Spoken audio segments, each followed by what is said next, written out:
আসসালামু আলাইকুম everyone, this is Sadia. Welcome back to my another blog. তো এই তো মামার বাসায় চলে এসেছি। আর এদিকে হচ্ছে বোনকে যে গিফটটা দিব সেটা হচ্ছে লুকিয়ে রাখছে, ওকে সারপ্রাইজ দিব। আর এদিকে ভাই হচ্ছে দুইটা কেক নিয়ে আসে, একটাতে বোনের নাম লেখা আছে, আরেকটা কেকে মজা করে বোনের নাম লেখা হয়েছে। এটা নিয়েও আর কি বলতেছে আমার এই নামটা কেন লিখছো তোমরা, এখানে কি নামটা লেখা আছে তোমরা অবশ্যই কমেন্টে জানাবা। আর এই তো দুইটা কেক বের করা হয়েছে। আর এদিকে আমি বোনকে বার্থডের যে ক্যাপটা থাকে সেটা পরিয়ে দিলাম। আজকে আমাদের বলদা বেটির বার্থডে। তো এখন সবাই মিলে কেকটা কেটে নিব। Happy birthday to you, happy birthday to you. তো এই তো কেকটা কাটা শেষ, এখন হচ্ছে ওকে কেক খাইয়ে দিবে।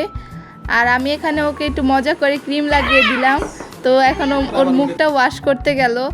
আর দেখি কি হ্যাঁ, ওর মুখটা ওয়াশ করতেছে, আমি আবার ওকে একটু ক্রিম লাগিয়ে দিলাম। আর এদিকে কেক কাটা চলছে, সবাইকে দেওয়া হচ্ছে কেক। একটা চকলেটের ছিল আর আরেকটা ছিল হচ্ছে ভ্যানিলার। তো দুইটাই অনেক মজা ছিল। আর আজকের ভিডিওটা অনেক লং হয়ে যাচ্ছিল, তাই আর কি ফুল ভিডিওটা আজকে শেয়ার করব না। খাওয়া দাওয়ার পর্বটা আবার নেক্সট পার্টে শেয়ার করবো। আরও কি গিফট পেয়েছে নেক্সট পার্টে শেয়ার করব।